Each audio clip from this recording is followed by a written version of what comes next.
In this episode, we focus on one of the fastest ways to reduce real security risk in almost any environment, which is getting control over privilege before privilege controls you.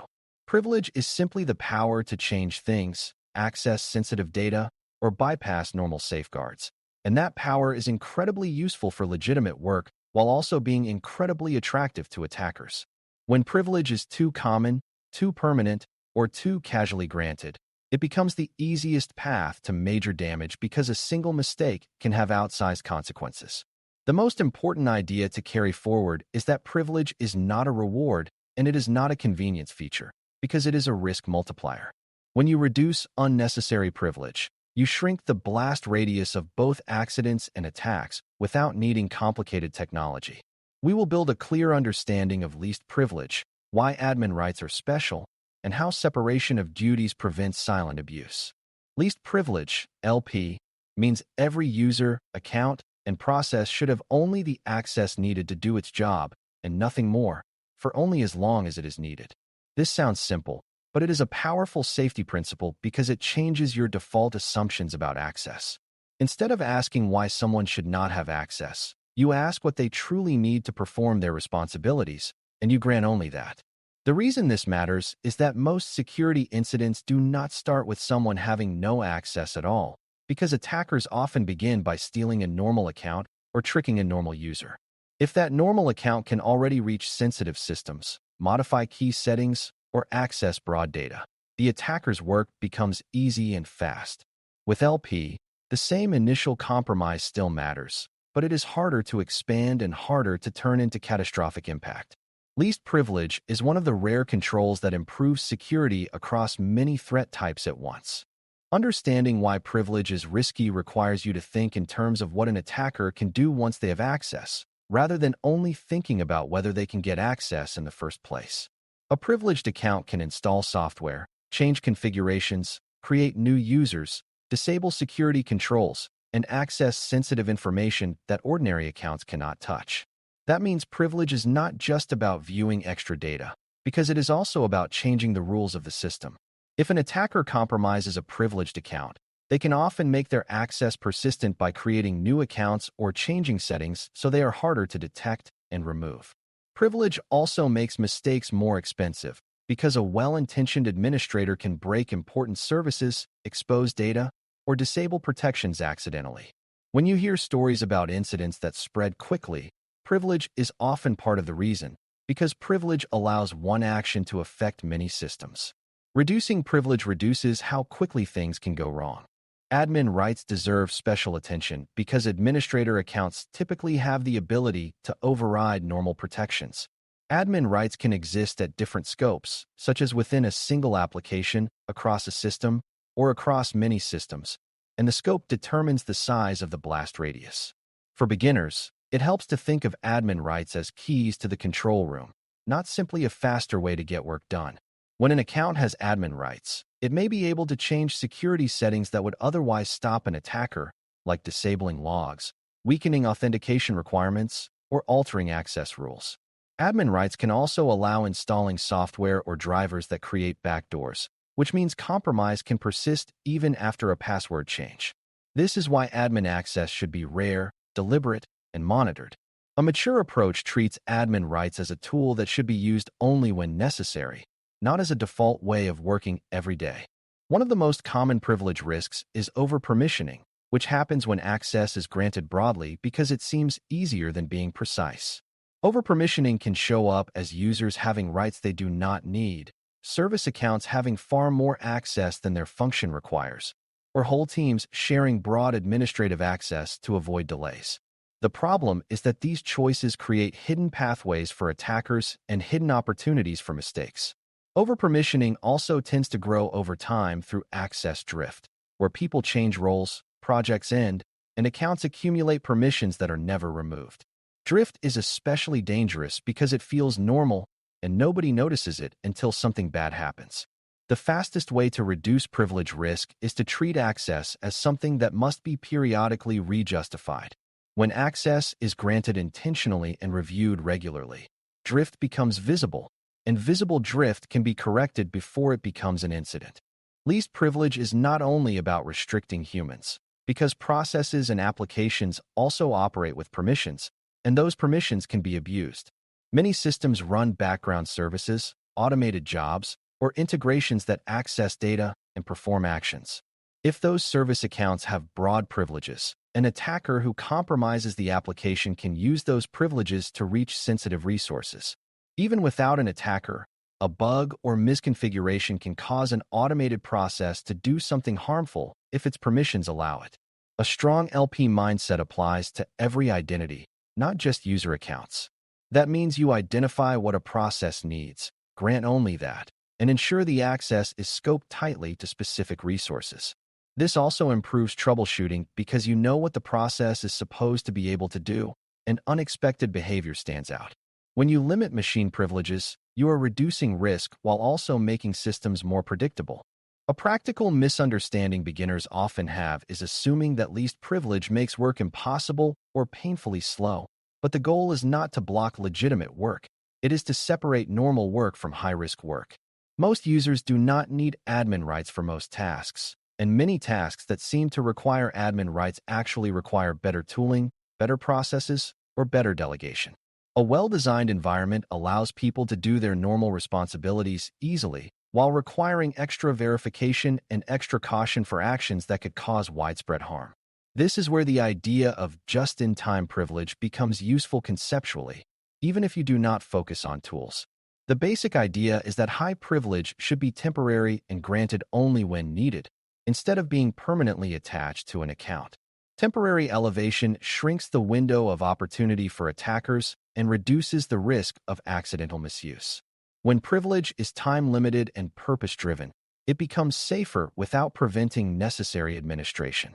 Separation of duties, SOD, is another foundational idea that reduces privilege risk by preventing a single person from having enough power to complete a critical action end-to-end without oversight. The core reason SOD matters is that it reduces both intentional abuse and accidental high-impact mistakes. If one person can request a change, approve the change, implement the change, and audit the change, then that person can also hide errors or hide misuse. When duties are separated, one person's work becomes another person's checkpoint, and the system becomes harder to subvert quietly. For example, you might separate the ability to initiate a financial transaction from the ability to approve it, or separate the ability to deploy a change from the ability to sign off that it meets policy. SOD is a governance control as much as it is a technical control, because it is fundamentally about how authority is distributed. When you hear about fraud prevention and integrity, separation of duties is often the backbone. It is important to understand that separation of duties does not always require two different people in the room, because it can be implemented through workflow design.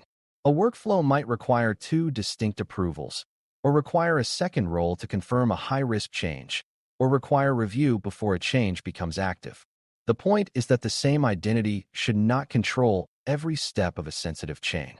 This also helps reduce errors because reviewers can catch mistakes that implementers might miss under time pressure. In security, this is especially relevant for changes that affect authentication, authorization, logging, or monitoring, because those changes can either strengthen defenses or quietly weaken them. When a single person can change the logging rules and also approve their own change, detection can be undermined without anyone noticing. SOD makes it harder to quietly remove safeguards, and that provides protection even in environments where everyone is trusted. Trust is valuable, but systems should not require perfect trust to be safe. Least privilege and separation of duties work together, but they solve slightly different problems, and beginners benefit from seeing the difference. Least privilege reduces the baseline authority of each identity, so the default state is safer, while separation of duties ensures that certain high-risk outcomes require multiple checks or multiple roles. LP is about limiting what any one account can do in general, while SOD is about structuring critical processes so that misuse requires collusion or becomes detectable.